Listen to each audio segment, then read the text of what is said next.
Olá pessoal, tudo bem? Meus alunos aí de filosofia.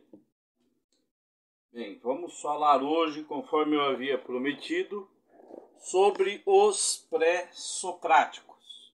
Quem são os pré-socráticos? Os pré-socráticos se caracterizam pela busca da physis, o arqué, o princípio de todas as coisas. E como o próprio nome já diz, eles vêm antes de Sócrates. A filosofia, ela vem a existir a partir dos séculos, entre os séculos 6 e 7 antes de Cristo, tá? E o primeiro achado filosófico que se tem na cultura grega é de Tales de Mileto, para quem tudo provinha da água. Vocês se lembram o que é arqué ou não? Arqué é o princípio, ou seja, a explicação da existência, de onde se origina todas as coisas. Os pré-socráticos se caracterizam pela busca do arqué. Até Tales de Mileto, todas as coisas eram explicadas de forma mitológica. Havia uma explicação por que chovia, um deus.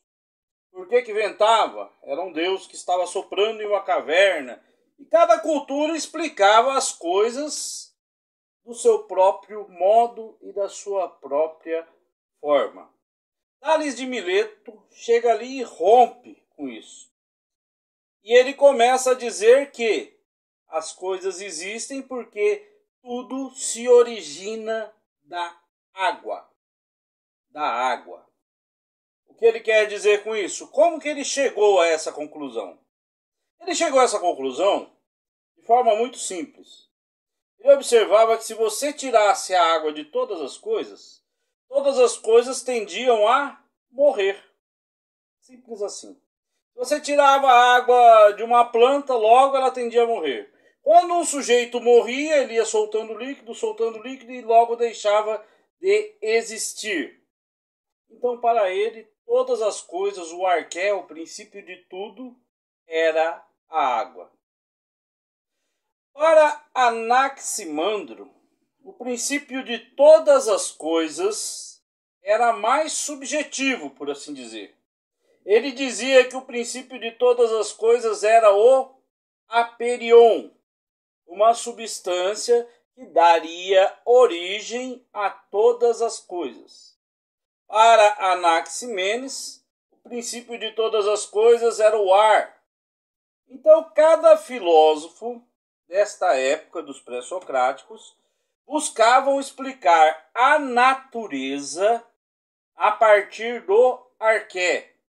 E eles não se preocupavam com os fenômenos políticos, com os fenômenos sociais, com as ideias relativas ao ser humano. Mas sim, também esses filósofos, os pré-socráticos, eles são chamados de filósofos da natureza. Ou seja, porque eles buscam a explicação para o mundo físico e não se preocupam com o mundo social, com o ser humano, com os sentimentos, com a espiritualidade. Eles não se preocupam com nada disso, com a lógica das coisas humanas, com a política, com a sociedade. Eles não se preocupam com nada disso. Eles apenas se preocupam com a explicação do mundo natural. Então, quando alguém lhe perguntar qual que é a diferença entre os pré-socráticos e os demais filósofos, é porque os pré-socráticos se preocupam em explicar o mundo natural, a natureza, as coisas, aquilo que nós chamamos de physis, tá? O mundo físico. E já com Sócrates, ele rompe isso porque ele começa a colocar ali como centro de sua pesquisa de seu pensamento o ser humano. É por isso que existe essa grande divisão entre os pré-socráticos, Sócrates e os pós-socráticos. Tá? Guardem bem isso. Os pré-socráticos se preocupam em explicar a natureza das coisas. Na cidade ali de Atenas, na Grécia Antiga, o raciocínio ele chega a partir do momento em que começa a surgir as urbes ou as polis, né?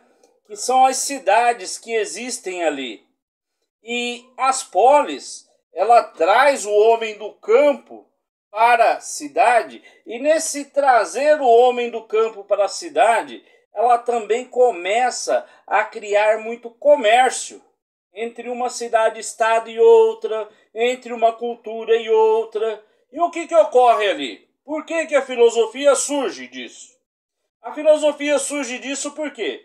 Porque o Deus que dava causa à chuva lá numa cidade-estado, por exemplo em Troia, não era o mesmo Deus que dava causa à chuva na Grécia, em Atenas. E o Deus que dava causa à chuva no Egito não era o mesmo que dava em Troia, e assim sucessivamente. Certo? O que ocorre aí? Começa a haver divergência nessas explicações.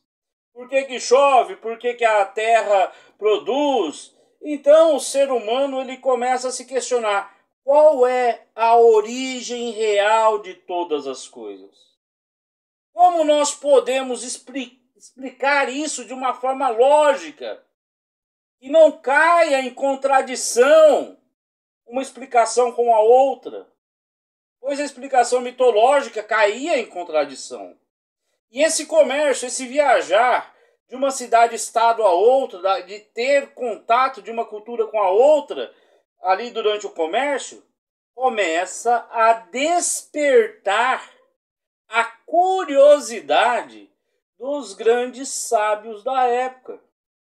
E nesse despertar da curiosidade é que surge a filosofia, a vontade de explicar o mundo de uma forma lógica, racional, onde o mesmo conhecimento que seria pregado na Grécia poderia ser pregado em outro lugar do mundo, na China, em qualquer outro lugar. Eles procuram a unanimidade, saber a causa real, lógica. Então a filosofia ela surge nessa época simplesmente pelo logos, a busca, tá, da razão, a busca da explicação lógica e não a explicação mitológica para os fenômenos da natureza. E o registro mais antigo que nós temos disso está ali em Tales de Mileto, aproximadamente no século VII a.C., há 2.700 anos, 600, 700 anos atrás. Não se tem uma data precisa, certinha, mas é aproximadamente isso. Logo à frente, esse raciocínio, essa busca lógica, ela toma uma forma muito vultuosa. Por exemplo, nessa época nós temos a descoberta por Demócrito do átomo. Enquanto ele caminha à beira da praia, ele começa a olhar um grão de areia e ele raciocina o seguinte: se eu dividir esse grão de areia e continuar dividindo ele, dividindo, vai chegar um momento em que não será mais possível dividir esse grão de areia. Então, ele chega à conclusão do átomo. A é não, tomo divisão. Não divisão. Imagine, há tantos e tantos anos atrás, um indivíduo sem microscópio, sem nada, chegar à conclusão do átomo. Vamos encerrar por aqui e continuaremos mais à frente. Nós vamos falar sobre Sócrates e você vai entender melhor essa divisão. Pré-socráticos, lembrem-se sempre que os pré-socráticos se caracterizam pela busca do arqué, só estudam o mundo físico e também são chamados de filósofos da natureza. Grande abraço a todos e até a próxima aula.